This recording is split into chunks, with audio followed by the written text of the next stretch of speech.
ایک ہوتی ہے عمومی نعمت، اس کا ذکر ضرور کرنا چاہیے تحدیث نعمت کے طور پر، شکرانے کے طور پر، اور ایک اللہ تعالیٰ بعض بندوں پر خاص قسم کی رحمتیں کرتا ہے۔ وہ جو خاص فضل ہے نا خدا کا، جو آپ کے پاس موجود ہے اور دوسروں کے پاس موجود نہیں ہے، اس کا ذکر نہ کرنا بہتر ہے۔ ایک چیز ایسی جو آپ کے پاس خدا کی خاص رحمت سے ہے، واللہ یختص برحمتہ من یشاء، اللہ تبارک و تعالیٰ بعض بندوں کو اپنی رحمت سے خاص کر لیتا ہے، اور آپ کے پاس ہے لیکن دوسروں کے پاس موجود نہیں ہے۔ اگر اب آپ اس کا بار بار اظہار کریں گے تو لازمی نتیجہ حسد ہوگا، اس کا دوسروں کے دل کے اندر تکلف پیدا ہوگا۔ تو اگر اللہ نے کوئی خاص فضل دے دیا ہے تو اس کا بڑھا چڑھا کر ذکر کرنا، کوئی بھی نعمت ہو، اس کی کوئی بھی صورت ہو، آپ جب اس کو بار بار اس طرح بیان کرتے ہیں تو پھر حسد پیدا ہوتا ہے، پھر دل تنگ ہوتے ہیں، پھر لوگ برا بھی چاہتے ہیں، برا بھی سوچتے ہیں۔ اقبال کے استاد صاحب سے کسی نے کہا کہ آپ نے کمال کر دی، اقبال جیسا شاگرد تیار کیا، تو ڈاکٹر اقبال کے استاد فرمانے لگے میں نے تو ساری کلاس کو ہی پڑھایا تھا، میں اس کو الگ سے تھوڑی لے جاتا تھا، میں نے تو سب کو پڑھایا تھا، بس کلاس میں اقبال ایک ہی تھا۔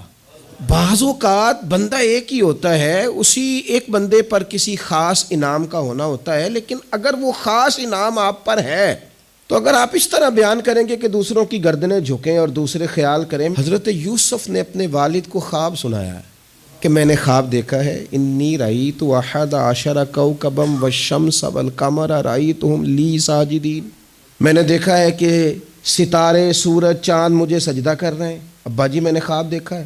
اب ان کے باقی بھائیوں نے یہ نہیں دیکھا، ان کے پاس یہ نعمت نہیں ہے۔ اب والد کیا کہتے ہیں؟ کہتے ہیں یا بنیا لا تقصص رؤیاک علی اخوتک، بیٹا یہ بات بھائیوں کو نہ بتانا۔ میں اپنے باپ کا یوسف تھا، اس لیے شاید سکون سے سو نہ سکا، بھائیوں سے ڈرتا رہا۔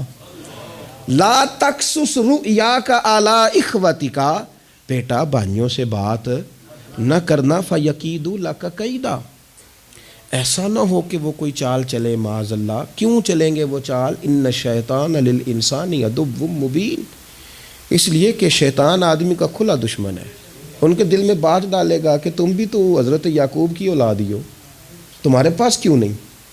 اگر آپ کے پاس کوئی خاص نعمت ہے، نبی پاک صلی اللہ تعالیٰ علیہ وسلم نے فرمایا کہ لوگوں سے چھپا کے نا اپنے مقاصد کی کامیابی پر مدد طلب کرو، چپ کر کے اللہ سے مدد طلب کرو اور مقاصد میں کام کرتے جاؤ، کیونکہ ہر نعمت والے پر حسد کیا جاتا ہے۔ یہ جو بار بار بتانا، دکھانا، میں بھی ہوں، میں نے یہ کر دیا، میں نے دیکھا ہے خاندانوں میں ایک بندے پہ اگر فضل ہو گیا نا تو جان بوجھ کے بتاتا ہے، جب بھی خاندان والے جمع ہوتے ہیں کہتے ہیں جی میں تے انہیں ایک پلاٹ نہ لاہور بھی لے لیا ہے، کیا کریں جی آنا جانا پڑتا تھا، لہذا پھر نہ بچوں سے کہا روز جو تم چکر میں پڑے رہتے ہو تو اسلام آباد بھی بناؤ گھر، بھئی آپ نے بنایا، دینا تو نہیں نا کسی کو، کسی کو جام رجسٹری تو نہیں نہ کرنی، تو بنا لیا تو پاس رکھو نا اپنے، کہنے کی کیا ضرورت؟ او میں نے تو جناب ایک گاڑی ہوتی تھی میں لے جاتا تھا تو بچوں کو تکلیف ہوتی تھی تو میں نے ایک اور خرید لی ہے۔ کس کو بتا رہے ہیں آپ؟ کیوں بتا رہے ہیں؟ صرف اس لیے کہ آپ پر حسد کیا جائے، پھر آپ کہتے ہیں پتہ نہیں کیا بن گیا۔